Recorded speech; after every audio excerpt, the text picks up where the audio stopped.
Hello and welcome to our final project for mindfulness here, a mindful photography project. Now, I don't expect you all to be photographers or anything like that, but if you have a phone, you have a camera, which is not something that I had when I was your age growing up. So it's pretty cool.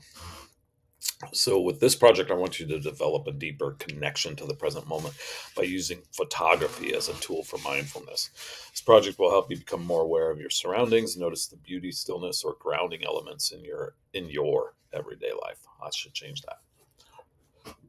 But so for this project, I want you to make this connection, and I want you to use your camera on your phone as a tool, not just to capture images, but to engage deeply with the present moment. Mindfulness in photography is about focusing on the sights, sensations, and emotions associated with each shot rather than just the visual output. And I've got some examples here at the end, and I'll go through this process. I- It'd be awesome if you can go out and do this brand new, fresh. What I did for my examples, and I'll show them to you here in a second, is chose pictures that I believe capture mindfulness that I've already taken, um, and you can do the same thing too. Like, how would I know, anyways, right? So it's okay for you to do it from pictures that you've already taken, and it's also okay for you to choose other pictures that you believe represent mindfulness that are already out there. That's totally fine too. The the uh, the proof or the energy or the time is in your descriptions of it. That's where we're really getting to it, where you see the picture, um, and then you explain to me why it's a mindful moment.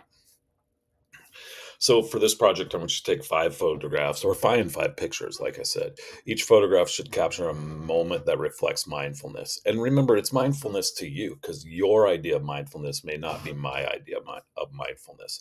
Um, that we have this general understanding of what mindfulness is, but we each use it, or we each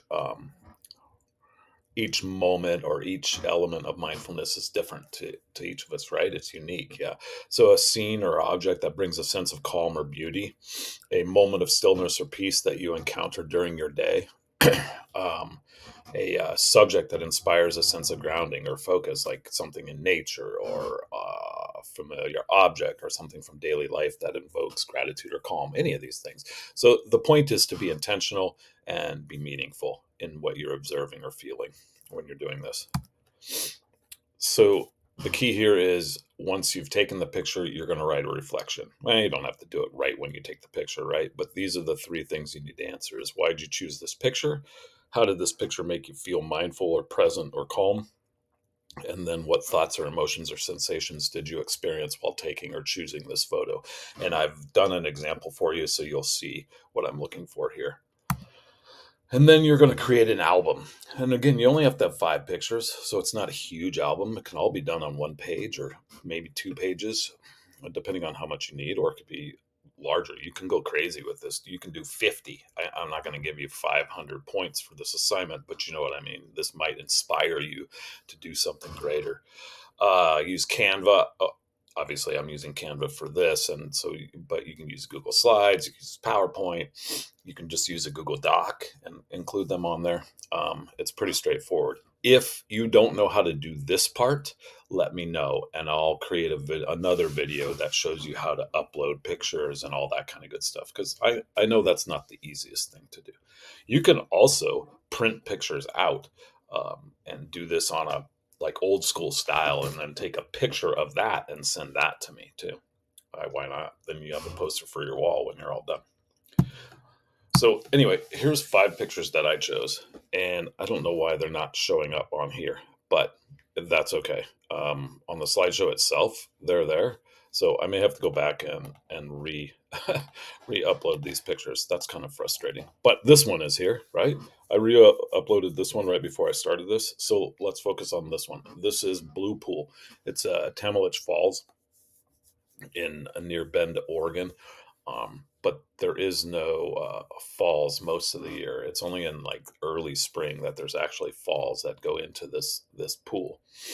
Um, It's a crazy pool that's created from old lava tubes from a volcanic eruption in, like, I think the 16 or 1700s, that covered over this, but left these tubes of that water then funnel into this space here. This water is, well, let's just go to my description. This is Tamalich Falls. The most people call it Blue Pool. It's my favorite place in the world, 100%. Discovered it last year. Went twice, or 2 years ago now. Went twice. Anyway, we go every year. It's at the end of this mystical 2 mile hike through lush green forests where you kind of walk along trails next to a river, and there's green everywhere. It's so amazing. And this water, this pool of water that you get to at the end, you come up over the top of this cliff and you're looking down on this pool. And then you got to climb down. It's about 100 feet down through this path through rocks that gets you down into the pool. The pool itself is 37 degrees all the time, and it is cold. I got in it, and it's legit cold. I only stay in there for like 30, 40 seconds, but it's so amazing. The hike itself is might be, it's sort of like the build up, the crescendo to getting to this point. But the hike back alone is peaceful and serene. You're totally disconnected from the world. There's no cell service, no nothing.